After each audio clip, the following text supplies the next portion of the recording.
जब हम कुछ महत्वपूर्ण कार्यों में असफल होते हैं तो हमें आत्मविश्वास में कमी महसूस होती है और हम खुद को निराश महसूस करते हैं। लेकिन श्री कृष्ण के संदेशों से हमें यह सीखने को मिलता है कि हमें असफलता को अपने मन को नुकसान पहुंचाने का कारण नहीं बनना चाहिए, बल्कि हमें इससे सीखकर और मजबूत होकर आगे बढ़ना चाहिए। श्री कृष्ण के उपदेशों में यह बताया गया है कि हर असफलता एक नई शुरुआत हो सकती है और हमें उसमें कुछ सीखने का अवसर मिलता है। वे हमें यह सिखाते हैं कि असफलता से जीवन में हार नहीं मानना चाहिए, बल्कि उस हार से सीखकर जीवन में आगे बढ़ना चाहिए। श्री कृष्ण के संदेशों का मुख्य तत्व यह है कि हमें अपनी मानसिकता को सकारात्मक रूप में बनाए रखना चाहिए और असफलता को एक नई दिशा में बदलने का प्रयास करना चाहिए। इससे हम नए लक्ष्यों की प्राप्ति में सफलता प्राप्त कर सकते हैं और जीवन को एक सकारात्मक दृष्टिकोण से देख सकते हैं। चलिए इसको श्री कृष्ण के विचार में देखते हैं। और दोस्तों, चैनल पर नए हैं तो चैनल को सब्सक्राइब करना ना भूलें। इस संसार में आने का आपका कोई उद्देश्य है या फिर हम बस इस धरती पर एक साधारणता में आए होते हैं? यह सत्य है कि इस दुनिया में हर घटना का अपना कोई कारण होता है, चाहे वह कोई भी हो। जीवन के हर पल में कुछ ना कुछ मतलब और उद्देश्य छिपा होता है। जब प्रत्येक घटना का कोई ना कोई उद्देश्य जरूर होता है, तो आपके इस दुनिया में आने के पीछे भी कोई ना कोई उद्देश्य जरूर होगा। क्या आपने अपने इस उद्देश्य के बारे में कभी सोचा है? क्या आप जानना चाहते हैं कि आप इस दुनिया में क्या करने आए हैं? यदि आप जानना चाहते हैं तो इस वीडियो को अंत तक जरूर देखिएगा। इस दुनिया का प्रत्येक व्यक्ति केवल एक ही उद्देश्य और अधिकार के साथ पैदा होता है, और वह है अपने जीवन में सफलता प्राप्त करना। हम ऐसा क्या करें जिससे हमें सफलता मिल सके? क्या ऐसा कोई मंत्र है जो हमें सफलता दिला सके? सफलता वह मंजिल नहीं है जिसे पाने के लिए हमारे आसपास के लोग हमसे कहते हैं और अपनी मर्जी को हम पर थोपते हैं, बल्कि सफलता वह मंजिल है जिसे हम खुद पाना चाहते हैं। और हम वह पाना चाहते हैं जो हमें अच्छा लगता है।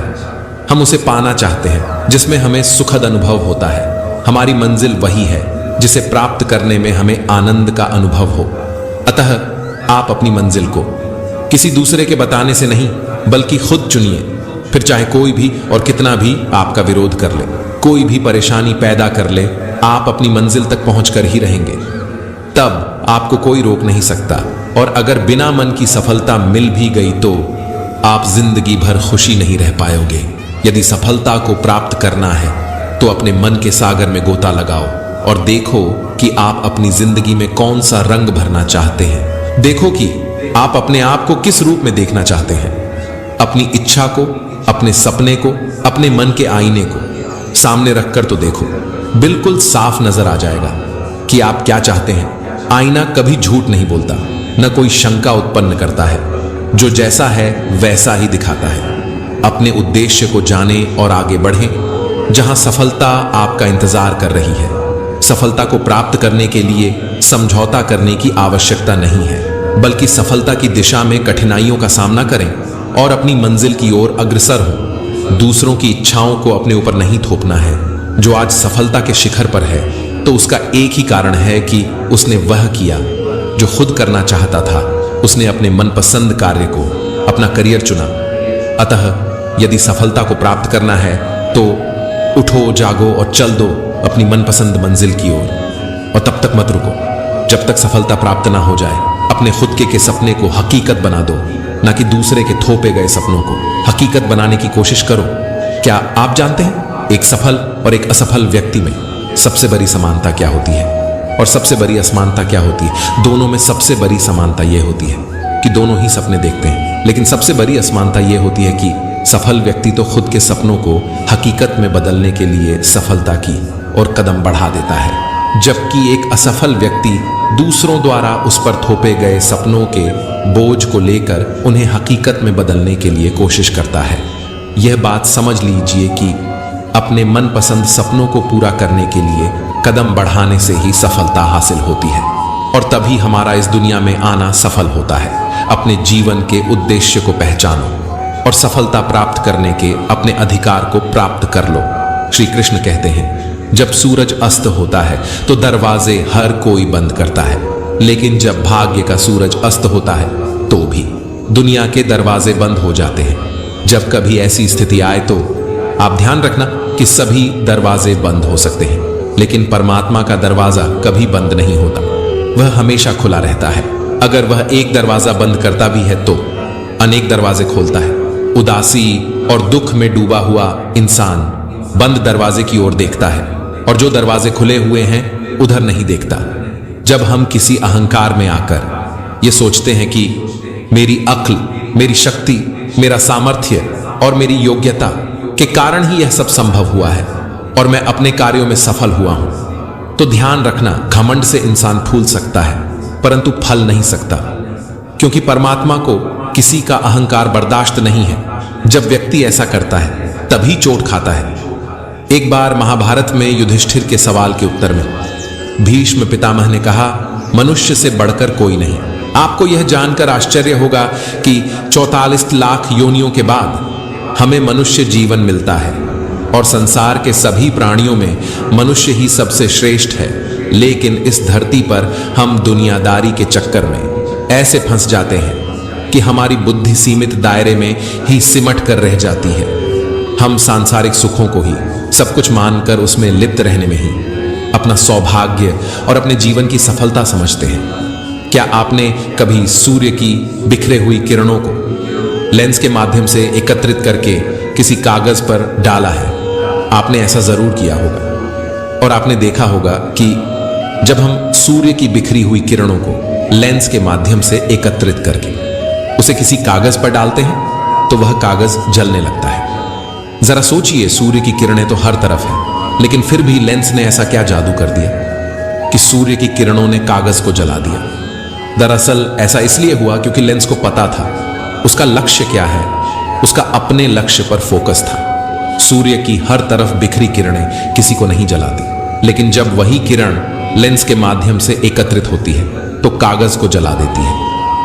फोकस की मदद से आप यह समझने लगते हैं कि आपको क्या करना है और क्या नहीं करना है। फोकस रखकर काम करने से हर बिगड़े काम बन जाते हैं और आप अपनी ऊर्जा को बर्बाद नहीं करते हैं। अगर आप किसी भी क्षेत्र में सफलता चाहते हैं तो आपको अपने काम के प्रति समर्पित रहना होगा।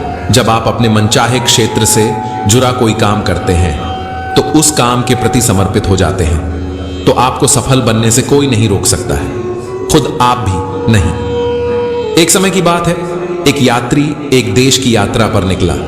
जब रास्ते में रात हो गई तो वो एक व्यक्ति के घर रुक गया। उस व्यक्ति का नाम था गोपाल। गोपाल ने उस यात्री की खूब सेवा की और दूसरे दिन गोपाल ने यात्री को उपहार देकर विदा किया। वह यात्री गोपाल की सेवा से बहुत खुश हो गया और दुआएं देने लगा कि भगवान गोपाल को हमेशा खुश रखना और वह हमेशा दिन प्रतिदिन आगे बढ़ता ही रहे। इस बात पर गोपाल हंसने लगा और यात्री से बोला, जो है वह भी अब नहीं रहने वाला। इस बात पर यात्री गोपाल की तरफ देखता ही रहा और वहां से चला गया। कुछ साल बाद यात्री गोपाल के घर आया और देखा सारा धन और सारी संपत्ति सब कुछ उसका चला गया है। गोपाल एक गांव के जमींदार के यहां नौकरी कर रहा है। वह यात्री गोपाल से मिलने के लिए वहां चला गया।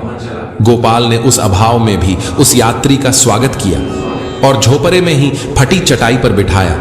उसके पास खाने के लिए जो रुखी सुखी रोटी थी वह खाने के लिए यात्री को दे दिया। जब यात्री वहां से जाने लगा तो उसके आंखों में आंसू थे और यात्री कहने लगा कि भगवान तुमने ये क्या किया। तो गोपाल फिर हंसा और कहने लगा, आप क्यों दुखी हो रहे हैं? ईश्वर हमें जिस हाल में भी रखे हमें खुश रहना चाहिए, हमें धन्यवाद देना चाहिए। सदा समय बदलता रहता है और इतना ही नहीं, यह भी नहीं रहने वाला है। इस पर यात्री सोचने लगा, मैं तो केवल वैसे ही यात्री हूं, लेकिन सच्चा यात्री तो तुम हो गोपाल। कुछ साल बाद यात्री फिर से यात्रा पर निकला और गोपाल से मिला। देखा तो देखता ही रह गया, सब कुछ बदल चुका था। गोपाल अब जमींदारों का जमींदार बन चुका था। उसे मालूम हुआ गोपाल जिस जमींदार के यहां नौकरी कर रहा था उसकी कोई संतान नहीं थी। उसने अपनी सारी संपत्ति और जायदाद गोपाल को दे दी। यात्री बहुत खुश हुआ और गोपाल से कहा, अच्छा हुआ वह जमाना गुजर गया। भगवान करे अब तुम ऐसे ही बने रहो। ये सुनकर गोपाल फिर हंसने लगा और कहने लगा, आप फिर से नादानी भरी बातें कह रहे हैं। यात्री ने फिर गोपाल से पूछा, क्या यह भी नहीं रहने वाला? गोपाल ने उत्तर दिया, हाँ, या तो यह चला जाएगा या फिर इसको अपना मानने वाला ही चला जाएगा। यहां कुछ भी स्थायी नहीं है।